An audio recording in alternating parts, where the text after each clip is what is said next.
Imagine this: Donald Trump, the deal-making maestro, and Volodymyr Zelensky, Ukraine's gritty wartime leader, walk into the Oval Office like it's the set of a reality TV blockbuster. Except the stakes are sky high and the popcorn's replaced by global tension.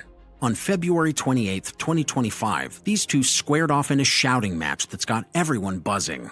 Why should you care? Because this wasn't just a diplomatic spat. It's a seismic shift that could ripple through your wallet, America's future, and maybe even the odds of World War III. Buckle up, because I'm going to walk you through this like Warren Buffett breaking down a juicy investment, step by step, with a friendly nudge to keep it simple and clear. Let's dive into what this means for you, America, and the world in 2025, and how you might just come out ahead. Context: why this meeting matters to everyone. First, let's set the stage. Trump's back in the White House promising to end the Russia-Ukraine war faster than you can say art of the deal. Zelensky's been fighting tooth and nail since Russia invaded in 2022, leaning hard on U.S. support. Billions in aid, weapons, and moral backing.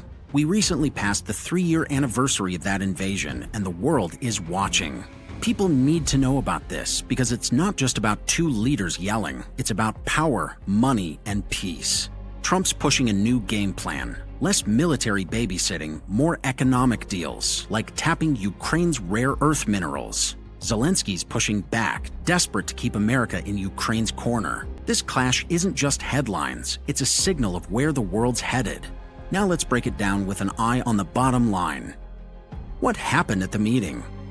Picture this as a high-stakes boardroom showdown. Trump welcomed Zelensky to the Oval Office all smiles, saying they're quite close to a deal. Something about minerals and ending the war quick. Sounds promising, right? But then it blew up.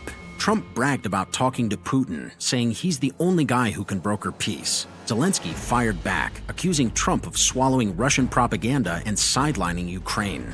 Vice President J.D. Vance jumped in, calling Zelensky disrespectful for not groveling to America's generosity. The press conference afterward got canceled. Zelensky stormed out, and Trump took to Truth Social, slamming him as not ready for peace.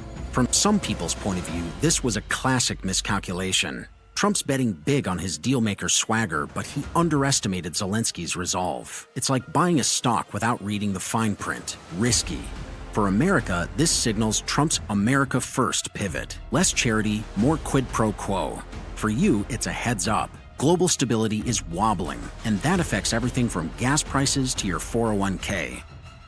What it means for America. Now let's talk about America's balance sheet. Trump's flipping the script on how we've backed Ukraine. For 3 years, we've poured over $350 billion into Ukrainian aid. Think of it as a massive loan with no repayment date. Trump's saying, enough freebies. He's eyeing Ukraine's rare earth minerals, stuff that powers your phone, electric cars, and military tech, as payback. If this deal sticks, America could cash in on $500 billion in resource revenues, maybe more with port profits. That's a hefty dividend, but it's not without costs. Warren Buffett always says, risk comes from not knowing what you're doing. Here's the risk. If Trump pulls back military aid, Europe's left holding the bag, and our NATO allies might get jittery. A weaker alliance could embolden Russia or China, raising defense spending down the road. Your tax dollars at work. On the flip side, if Trump's mineral play pans out, American companies and your investments could see a windfall. In the short term, markets dipped after the shouting match. Uncertainty spooks Wall Street. Long term, it's a bet on economic leverage over military might. For you, it's a chance to ride a new economic wave, or brace for turbulence. World War III. Are we closer or farther? Here's where it gets dicey. Trump's cozying up to Putin, saying Russia's not itching for world domination. Zelensky is screaming, don't trust him. Russia's got 20% of Ukraine. North Korea's sending troops, and Putin's economy's creaking under sanctions. Trump's pitch? Cut a deal, freeze the conflict, avoid a bigger war. He's told Zelensky, make peace or we're out, gambling that Putin's bluffing. Buffett's wisdom? Be fearful when others are greedy. If Trump's wrong and Putin smells weakness, he could push harder. Think Poland or the Baltics next. That's World War III territory, and America's not sitting it out. But if Trump's right and Putin bites on a deal, we dodge a bullet. The odds? Hard to say. Maybe 60-40 for peace in 2025, but it's a coin toss with nukes. For you, it's peace of mind or prepping for chaos. Either way, this meeting's a pivot point. Trump is betting diplomacy beats deterrence, and the world's holding its breath.